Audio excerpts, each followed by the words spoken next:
नमस्कार दोस्तों, स्वागत है आपका डिकोड एग्जाम में। लास्ट वीडियो में जो हम लोगों ने लेटर ड्राफ्ट का पहला वीडियो देखा था, तो उसमें हम लोगों ने पत्र लेखन के अंतर्गत सरकारी पत्र, अर्ध सरकारी पत्र, पत्रों के प्रकार, उनकी विशेषताएं, उनका ड्राफ्ट सब कुछ देख लिया था, उनके बीच क्या अंतर है। तो आज के वीडियो में हम उसको कंटिन्यू करेंगे, उसके आगे जो चीज़ें हैं उसको देखेंगे। अगर आपने पहला पार्ट नहीं देखा है तो ये दूसरा पार्ट आपको बिल्कुल भी समझ में नहीं आएगा, मैं आपसे ऑनेस्टली कह रहा हूँ। तो पहला पार्ट देख लीजिए सबसे पहले, उसके बाद जो है ये पार्ट देखेंगे तो आपको जो है सारी चीज़ें जो है समझ में आ जाएंगी। क्योंकि पत्र लेखन जो है अगर देखा जाए तो एक तकनीकी जो है विषय है, इसलिए पहला पार्ट जो है आपके लिए देखना जरूरी है। तो चलिए स्टार्ट करते हैं आज का लेक्चर।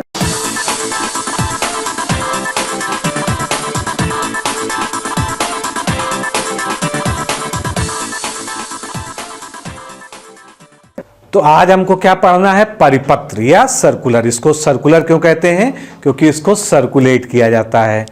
अगर आप इतना भी याद रखेंगे तो इसका उद्देश्य आप याद रख सकते हैं। सर्कुलर मतलब जिसको वाइडली सर्कुलेट किया जाना हो। तो परिपत्र जो है सरकारी पत्राचार का एक प्रकार है। वस्तुतः यह एक ऐसा पत्र है जिसके द्वारा एक ही सूचना या आदेश या कोई अनुदेश से सभी संबद्ध व्यक्तियों को, कार्यालयों को एक साथ अवगत करा दिया जाए। मान लीजिए जो है मुख्य सचिव जो उत्तर प्रदेश के हैं, वो चाहते हैं, उन्होंने एक ऑर्डर निकाला है और वो एक ऐसा ऑर्डर है जो उत्तर प्रदेश के हर सरकारी विभाग को कवर करता है, यानी वो सभी पर लागू होता है। तो ऐसी दशा में जो पत्र लिखा जाएगा वो कौन सा होगा? सर्कुलर होगा। यानी एक ही पत्र जो है कई सारे व्यक्तियों, कई सारे विभागों को संबोधित करके भेजा जाए, ऐसा पत्र कौन सा होता है? परिपत्र होता है। तो ऐसे पत्र की अनेक प्रतियां तैयार की जाती हैं और परिपत्र के रूप में संबद्ध व्यक्तियों, कार्यालयों को प्रेषित कर जाती हैं। यह पत्र जिस कार्यालय से जारी होता है, प्राप्त की संस्तुति के रूप में उसी कार्यालय में वापस आ जाता है। इसका क्या मतलब हुआ? इसका मतलब ये हुआ कि परिपत्र जो है मान लीजिए 1 पन्ने का है या 2 पन्ने का है, उसके साथ जो है एक सादा कागज नत्थी कर दिया जाता है।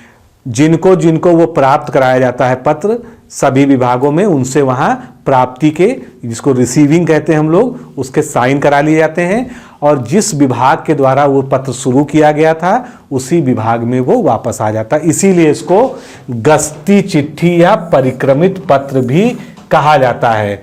यानी ये घूम टहल के जहाँ से शुरू हुई थी वहीं पर वापस आ जाती है और सबको सूचना मिल जाती है जो उसमें होती है, सबको एक एक कॉपी दे दी जाती है। अब इसकी विशेषताएं क्या है दोस्तों? परिपत्र की दिशा सदैव वरिष्ठ से कनिष्ठ कार्यालय की ओर होती हैं। यानी ये किसी हायर सुपीरियर ऑफिस से जारी होता है और ये लोअर ऑफिसेज को, अधीनस्थ कार्यालयों को भेजा जाता है। परिपत्र द्वारा समान सूचनाओं का संप्रेषण एक साथ कई अधिकारियों और कार्यालयों को किया जाता है। इससे श्रम, समय एवं धन की बचत होती है। यानी अगर एक ही आदेश सभी विभागों को लागू कराना, सभी विभागों पर लागू कराना है, तो अगर सबको अलग अलग संबोधित करके पत्र लिखा जाएगा, सब पे उतनी ही नोटिंग, उतनी ड्राफ्टिंग, साइन होंगे, तो जो है बहुत सारा श्रम, पैसा और समय बर्बाद होगा। लेकिन एक ही पत्र में अगर सभी को संबोधित करके सबको एक साथ भेज दिया जाएगा उसकी कॉपी, तो जो है समय और धन की बचत होगी। इसी को परिपत्र कहते हैं। इसकी भाषा औपचारिक होती है तथा इसे राजभाषा में ही लिखा जाता है। तो ये टिपिकल सरकारी पत्र होता है, क्योंकि सरकारी पत्र की विशेषता ही है कि उसकी भाषा औपचारिक होनी चाहिए। केवल एक ही पत्र है जो अनौपचारिक शैली में लिखा जाता है, वो कौन सा है? डीओ, यानी डेमी ऑफिशियल पत्र। फिर इनकी रचना शैली सरकारी पत्र की बात होती है। परिपत्र में संख्या उल्लिखित होती है, परंतु विभागीय होने के नाते संदर्भ, संबोधन तथा अधोलेखन नहीं होता है। यानी इसमें संदर्भ यानी विषय प्राय नहीं होता है, अधोलेखन नहीं होता है, तो ये सब चीज़ें इसमें नहीं होती हैं। अब आप एक उदाहरण देखेंगे, आप चीज़ों को समझ जाएंगे। तो परिपत्र संख्या बीचों बीच में यहाँ लिख दी जाती है, जिसको हम सर्कुलर नंबर कहते हैं। उसके बाद प्रेषक कौन भेज रहा है, हमेशा भेजने वाला एक हायर अथॉरिटी होता है, इसमें खासियत होती है। उसके बाद सेवा में जिसको ये प्राप्त कराया जाना है, इसमें प्रायः समस्त शब्द होता है। मान लीजिए ये मुख्य सचिव हैं या प्रमुख सचिव हैं किसी विभाग को, और उनको सारे जिलाधिकारी, तो उत्तर प्रदेश में कितने जिलाधिकारी हो जाएंगे? 75 जिले हैं तो 75 जिलाधिकारी हो जाएंगे। तो सबका अगर अलग अलग सारे डिस्ट्रिक्टों का नाम लिखेंगे तो पूरी चिट्ठी उसी से भर जाएगी। इसलिए यहाँ इकट्ठे क्या करते हैं, समस्त जिलाधिकारी लिख देते हैं। समस्त जिलाधिकारी उत्तर प्रदेश, यानी उत्तर प्रदेश के जितने जिलाधिकारी हैं सबको एक साथ संबोधन हो गया। फिर अनुभाग यहाँ इधर लिखेंगे, किस अनुभाग से जारी हो रहा है, लखनऊ, और जो है दिनांक पूरा यहाँ पर लिख देंगे, यानी स्थान दिनांक। फिर विषय लिखना है तो विषय लिखा जाए, प्राय कई में विषय नहीं भी होता है। तो खाद्यान्नों की वसूली के संबंध में ये विषय हो गया, महोदय करके अब अपनी बात जो है शुरू हो गई इस पत्र में। फिर उसी तरह से जैसे सरकारी पत्र में है, भौदीय लिख के उसके नीचे अधिकारी हस्ताक्षर करेगा, ब्रैकेट में उसका जो है नाम लिखा जाएगा, उसके नीचे उसका पद नाम लिखा जाएगा। फिर अगर इसकी भी किसी को प्रतिलिपि जानी है तो यहाँ पर पृष्ठांकन कर दिया जाएगा और ये पत्र जो है भेज दिया जाएगा कुछ और अधिकारियों को। अब सरकारी पत्र और परिपत्र में क्या अंतर है, क्योंकि परिपत्र है क्या, सरकारी पत्र ही है, तो इसमें क्या अंतर हो सकता है ये यहाँ पर समझना जरूरी है। तो सरकारी पत्र किसी आदेश, सूचना अथवा जानकारी के लिए किसी कार्यालय द्वारा अन्य कार्यालय को भेजा जाता है, जो सामान्य प्रक्रिया है। जबकि परिपत्रों में ज्यादातर क्या होता है, नीति विषयक यानी पॉलिसी मैटर से रिलेटेड सूचनाएं भेजी जाती हैं। सरकारी पत्र एक सीमा तक व्यक्तिगत होते हैं और सामान्यतः प्रेषित व्यक्ति को व्यक्तिगत रूप से उसमें संबोधित किया जाता है, क्योंकि सरकारी पत्रों में प्राय अधिकारी का नाम भी लिख देते हैं या एक पर्टिकुलर पदनाम के लिए ही वो पत्र लिखा जाता है, एक साथ कई लोग को संबोधित नहीं होता है। लेकिन परिपत्र में क्या होता है, सामूहिक संबोधन होता है, जैसे कि समस्त जिलाधिकारी, समस्त मुख्य चिकित्सा अधिकारी, तो इस तरह से इसमें सामूहिक संबोधन हो गया। और अधीनस्थ अधिकारियों को, विभागों को सामूहिक रूप से ये जारी किया जाता है। सरकारी पत्र में उत्तर की अपेक्षा की जाती है, यानी सरकारी पत्र जो होता है उसमें ये अपेक्षा की जाती है कि जो हमने आपसे अपेक्षा की है उसका हमको उत्तर बताया जाए। लेकिन जो परिपत्र होता है ये प्रायः जो है एक तरफा संवाद होता है और इसका उत्तर भेजा नहीं जाता है, बल्कि क्रियान्वयन कराना होता है। मतलब जब कोई पॉलिसी मैटर हुआ, जैसे मान लीजिए एक पत्र है कि मुख्यमंत्री के प्रमुख सचिव ने जारी किया कि दिनांक 15 अगस्त 2019 से पूरे उत्तर प्रदेश में पॉलीथीन पर रोक लगाई जाती है। ये सारे जिलाधिकारियों को भेज दिया गया और उसमें लिख दिया गया कि आप जो है ये कार्रवाई कराना सुनिश्चित करें। तो यहाँ पर यह अपेक्षा नहीं की जाती कि आपसे कुछ जवाब मांगा गया है, सीधे सीधे आपको बता दिया गया कि ये हमने पॉलिसी बनाई है, इस पॉलिसी को आप इंप्लीमेंट कराइए अपने लेवल पर। फिर अगला अंतर क्या हो जाएगा, सरकारी पत्र के साथ कोई अन्य पृष्ठ नत्थी नहीं रहता है, क्योंकि सरकारी पत्र में रिसीविंग प्राप्त नहीं की जाती है, वो सीधे सीधे उसी कार्यालय में रिसीव हो जाता है। लेकिन जो परिपत्र होता है उसके साथ एक सादा पन्ना नत्थी किया जाता है, अटैच किया जाता है, जिस पर जो है रिसीविंग ली जाती है, इसीलिए उसको गस्ती चिट्ठी भी कहते हैं, जो हमने बात की थी अभी। फिर कार्यालय आदेश, अब आपके जो सिलेबस में है वो अगला पत्र कौन सा है, कार्यालय आदेश, जो बहुत इंपॉर्टेंट है। किसी सरकारी विभाग कार्यालय द्वारा किसी एक समूह या समस्त कार्मिकों के आंतरिक महत्व के किसी विषय पर आदेश देने के संदर्भ में इसका उपयोग किया जाता है।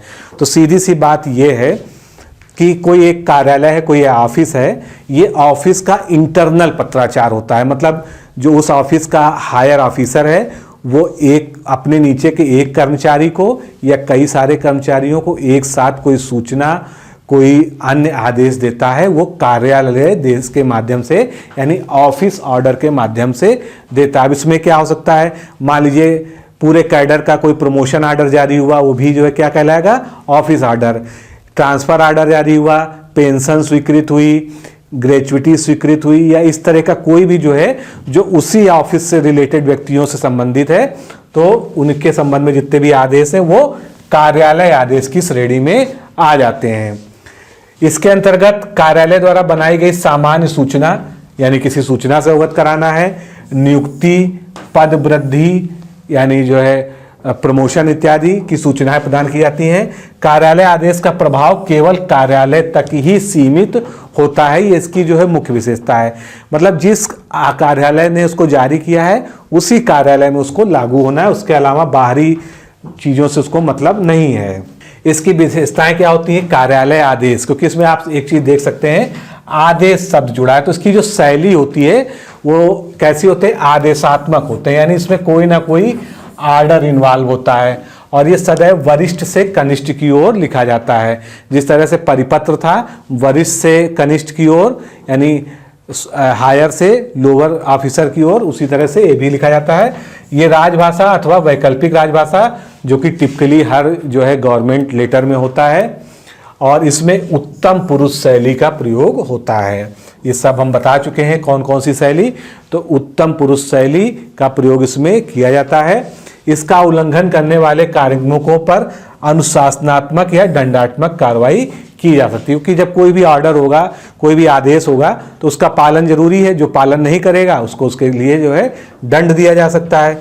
इसका संगठन के नीतियों नियमों के सभी कार्मिकों के पास पहुंचाने का सर्वोत्तम तरीका होता है। अब जो कार्यालय आदेश है, अभी आगे हम प्रारूप भी देख रहे हैं, इसके जो है मुख्य भाग क्या है, अंग क्या है। तो शीर्ष में कार्यालय आदेश संख्या, कार्यालय का नाम एवं पता लिखा जाता है। किसी किसी कार्यालय में प्रारूप में संख्या, कार्यालय पता बाईं तरफ भी लिखा जाता है, तो ये भी हो सकता है। वैसे तो बीच में, बीचों बीच में जो है ये सब लिखा जाता है कार्यालय आदेश संख्या, लेकिन कहीं कहीं पर जो है वो बाईं ओर भी लिखा हो सकता है। इसके बाद एकदम दाहिनी तरफ दिनांक लिखा जाता है और किसी कार्यालय में प्रारूप में आदेश संख्या, कार्यालय का नाम, पता के साथ ही दिनांक लिखा जा सकता है। तत्पश्चात मध्य आदेश, कार्यालय आदेश लिखकर उसके नीचे आदेश का मूल पाठ लिखा जाता है, यानी क्या आदेश दिया जा रहा है, क्या बात कही जा रही है। और अंत में दाहिनी ओर आदेश जारी करने वाले पदाधिकारी का हस्ताक्षर, पदनाम किया जाता है। अभी आप देख लीजिए, समझ जाएंगे कि कार्यालय आदेश का ड्राफ्ट कैसा होता है। तो सबसे पहले जो है बीचों बीच क्या है, कार्यालय का आदेश संख्या, कार्यालय का नाम, उसका पूरा पता यहाँ पर लिखा हुआ है, ठीक है। उसके बाद इधर क्या है, दिनांक लिख दिया गया, बीचों बीच कार्यालय आदेश यहाँ पर लिख दिया गया, जिससे पता चले कि ये कार्यालय आदेश ही है। अब यहाँ पर जो है आपको जो लिखना है, मूल बात पूरी लिख दी गई 2 पैराग्राफ में। उसके बाद जो जारीकर्ता अधिकारी है, यानी जो आदेश जारी कर रहा है, उसके हस्ताक्षर, उसका नाम ब्रैकेट में और नीचे जो है उसका पदनाम लिखा जाता है। और अगर ये किसी और को भी भेजा जाना है जिससे वो संबंधित हो, तो क्या करेंगे, उसकी प्रतिलिपि, जिसको हम इंडोर्समेंट या प्रस्थांकन कहते हैं, उसकी प्रतिलिपि के साथ जो है नीचे जो है इसको अंकित कर दिया जाएगा। अब अगले तरह का पत्र जो आपको पढ़ना है वो क्या है, अधिसूचना। ये लास्ट लेटर है जो आपको पढ़ना है और बहुत इंपॉर्टेंट है एग्जाम की दृष्टि से, क्योंकि इससे क्वेश्चन ज़्यादा पूछे जाते हैं, क्योंकि इसमें थोड़ी यूनिकनेस है। तो सरकार की तरफ से राष्ट्रपति या राज्यपाल के नाम से निर्गमित वह पत्र प्रतिरूप जिसे किसी अधिकृत सूचना, तस्बंदी, नियम, आदेश, नियुक्ति, स्थानांतरण, पदोन्नति को लागू करने हेतु जारी किया जाता है, उसे अधिसूचना या नोटिफिकेशन कहा जाता है। तो आपने देखा होगा पेपर में प्रायः जो है कोई नोटिस छपती है, उसमें लिखा जाता है कि श्री राज्यपाल महोदय जो है अपनी सहर्ष स्वीकृति प्रदान करते हैं। तो ये क्या होता है, इस तरह के जो लेटर होते हैं यही नोटिफिकेशन होते हैं, क्योंकि आप जानते हैं भारतीय राज्य व्यवस्था में केंद्र सरकार में सारे काम राष्ट्रपति के नाम से किए जाते हैं और राज्य सरकार के सारे काम राज्यपाल के नाम से किए जाते हैं। भले उस आदेश को जो है मुख्यमंत्री या अन्य अधिकारी के प्रमुख सचिव के दस्तखत से जारी किया जा रहा है, लेकिन उसमें क्या होता है, संविधान के अनुच्छेद 309 के परंतुक में दी गई शक्ति के क्रम में श्री राज्यपाल महोदय फला फला काम करने की सहर्ष स्वीकृति प्रदान करते हैं, इस तरह से उसमें लैंग्वेज लिखी जाती है। तो ये अधिसूचना की ही टिपिकल लैंग्वेज है, यानी राष्ट्रपति और राज्यपाल महोदय के नाम से जो भी लेटर जारी होते हैं वो सब नोटिफिकेशन की कैटेगरी में आते हैं। अब इसमें होता क्या है, कोई नया नियम बनाया गया, किसी की जैसे मान लीजिए लोक सेवा आयोग के अध्यक्ष की नियुक्ति की गई, तो उसका जो ड्राफ्ट होगा वो इसी तरह से जारी होगा। किसी बड़े पदाधिकारी की या किसी जज की नियुक्ति की गई, तो जहाँ पर भी राष्ट्रपति और राज्यपाल का अप्रूवल अनिवार्य होता है जिस कामों में, वहाँ पर जो है अधिसूचना जारी की जाती है। इन्हें राजकीय राजपत्र में अनिवार्य रूप से प्रकाशित कराया जाता है, जिसको आप कहते हैं गजट नोटिफिकेशन। जो भारत सरकार का राजपत्र है उसमें इनका प्रकाशन कराया जाना जरूरी होता है, जिससे जो है सर्व सामान्य को यानी आम पब्लिक को इसके बारे में पूरी बात पता चल जाए। अधिसूचना किसी अधिनियम के अंतर्गत जारी की जाती है तथा अन्य पुरुष शैली में लिखी जाती है। ये अन्य पुरुष शैली में यानी थर्ड पार्टी जो है लैंग्वेज इसमें इस्तेमाल की जाती है। अधिसूचना में प्रेषक का उल्लेख नहीं होता है, विषय, संबोधक तथा भौदी आदि नहीं आता है। भौदी के स्थान पर इसमें संबंधित अधिकारी का हस्ताक्षर और नीचे पदनाम लिखा जाता है। अब आप इसको देखेंगे तो आपको समझ में आ जाएगा। अब पहले इसकी कुछ और विशेषताएं देख लें, फिर प्रारूप पे चलते हैं। सदैव राष्ट्रपति व राज्यपाल के नाम से जारी होता है। अधिसूचना बिल्कुल औपचारिक होती है, इसकी भाषा राजभाषा या वैकल्पिक राजभाषा होती है और ये अन्य पुरुष शैली में लिखा जाता है। इसमें संक्षिप्तता तथा विषयगत वस्तुनिष्ठता होती है, यानी बहुत ही संक्षेप में जिस विषय पर बात करनी है उतनी ही बात इसमें लिखी जाती है। ये सूचनार्थ होती है, अतः यह व्यक्तिगत अभिवादन या इसमें औपचारिकता की आवश्यकता नहीं होती है। ये जो नोटिफिकेशन का मतलब ही होता है नोटिस देना, यानी सभी की जानकारी में लाना। तो इसमें किसी भी तरह का अभिवादन व्यक्तिगत लिखने की आवश्यकता नहीं होती है। इसमें पृष्ठांकन का अत्यधिक महत्व होता है, क्योंकि इसके द्वारा घोषित सूचनाओं का चतुर्दिक महत्व होता है। अब वो किन किन कार्यालयों से संबंधित है, किन किन विभागों से संबंधित हैं, तो पत्र के नीचे उसको पृष्ठांकन करके कॉपी सभी को लिख दी जाती है। इसका प्रकाशन अनिवार्य रूप से राजपत्र यानी गजट में कराया जाता है और इसके बावजूद एक प्रतिलिपि यथोचित अनुवाद के साथ संबंधित राज्य के मुद्रण व लेखन सामग्री निदेशक को प्रकाशनार्थ भेजी जाती है। तो जो राजकीय मुद्रणालय होते हैं उसको उनको जो है एक कॉपी भेजी जाती है। अब ये एक प्रारूप है आपके सामने, किस तरह से जो है नोटिफिकेशन जारी होता है। तो सबसे पहले अगर ये केंद्र सरकार का होता तो ऊपर लिखा जाता जो है भारत सरकार, लेकिन ये उत्तर प्रदेश का, तो यहाँ क्या लिखा हुआ है, उत्तर प्रदेश सरकार। उसके नीचे अब सचिवालय के किस अनुभाग से जारी हुआ है, ब्रैकेट में सूचना लिखा हुआ है, संख्या उसकी लिख दी जाती है, स्थान और दिनांक, और यहाँ बीचों बीच में बड़ा बड़ा अधिसूचना लिख दिया जाता है कि ये नोटिफिकेशन है। अब देखिए इसकी शैली भी पढ़ लीजिए। सम्यक विचारोपरांत श्री राज्यपाल उत्तर प्रदेश सचिवालय अधीनस्थ सेवा के समीक्षा अधिकारी के पद को एतद द्वारा राजपत्रित प्रतिष्ठा प्रदान किए जाने की सहर्ष स्वीकृति प्रदान करते हैं। यानी ये जो है राज्यपाल के हस्ताक्षर और उनकी अनुमति के बाद जो है प्रकाशित होता है, तो इसलिए उनका नाम इसमें मेंशन किया जाता है। फिर नीचे जो अधिकारी इसको जारी कर रहा है इस सूचना को, उसके हस्ताक्षर, उसका ब्रैकेट में नाम और उसका पदनाम नीचे लिखा जाता है। फिर नीचे जो इसकी कॉपी की जाती है जिन जिन लोगों से ये संबंधित होता है, और एक कॉपी जो है गजट में प्रकाशित करने के लिए राजकीय मुद्रणालय को भेज दिया जाता है। ये उसके बाद जो है जैसे यहाँ पर लिखा हुआ निदेशक मुद्रण एवं लेखन, तो ये जो है सरकारी गजट में प्रकाशित करने के लिए। उसके बाद जो पृष्ठांकन कर रहा है उसका नाम, हस्ताक्षर और उसका जो है पदनाम यहाँ पर लिख दिया जाता है। अब कार्यालय आदेश और अधिसूचना में क्या अंतर हो सकता है, दोनों हमने पढ़े अभी। तो क्या अंतर होता है, कार्यालय आदेश किसी विषय में सक्षम कार्यालय द्वारा निर्गत आदेश होता है और ये किसी विषय में संबंध में आधिकारिक सूचना होती है। ये केवल कार्यालयी पत्र होता है, यानी उसी ऑफिस तक सीमित होता है। यह पत्र कभी कभी आम जनता से संबंधित भी होता है कि आम जनता को भी अगर कोई सूचना देनी है सरकार को तो उसके लिए नोटिफिकेशन वो जारी करती है। यह स्पष्ट एवं सरल शब्दों में लिखा जाता है और जो अधिसूचना होती है चूंकि इसमें कोई न कोई नियम, एक्ट, विनियम, रेगुलेशन का प्रयोग होता है, तो इसलिए जो है इसकी जो है शैली विधिक एवं टकसाली होती है, जो है यानी लीगल लैंग्वेज का ज़्यादा इस्तेमाल होता है। ये अनुभाग अधिकारी के द्वारा जारी किए जा सकते हैं कार्यालय आदेश, लेकिन जो है जो नोटिफिकेशन है वो राष्ट्रपति व राज्यपाल के नाम से उनकी सहमति प्राप्त करके जारी किए जाते हैं। ये कार्यालय के अंतर्गत पत्र व्यवहार के रूप में प्रयोग होते हैं और ये कैसे होते हैं, पब्लिक लेटर होते हैं, सार्वजनिक पत्र होते हैं। ध्यान रखिएगा, अधिसूचना एक पब्लिक लेटर है जो सभी को जो है बताने के लिए नोटिस के रूप में जारी किया जाता है और इसीलिए इसको जो है सरकारी गजट में प्रकाशित कराया जाता है जिससे इससे सभी लोग जान जाएं। अब कभी कभी आपके जो है प्रश्नों में ये पूछा जाता है कि किस तरह के लेटर में किस तरह का जो है संबोधन लिखा जा सकता है, तो इसको भी एक नज़र डाल लेते हैं हम लोग। तो अगर अधिकारियों को आप लिख रहे हैं तो क्या लिखेंगे, महोदय, श्रीमान लिखेंगे, जैसे कि आप जो कोई प्रार्थना पत्र लिखते हैं। गैर अधिकारी व्यक्ति या व्यक्ति समूह को लिख रहे हैं तो प्रिय महोदय, महानुभाव, इस तरह के शब्दों का प्रयोग करते हैं।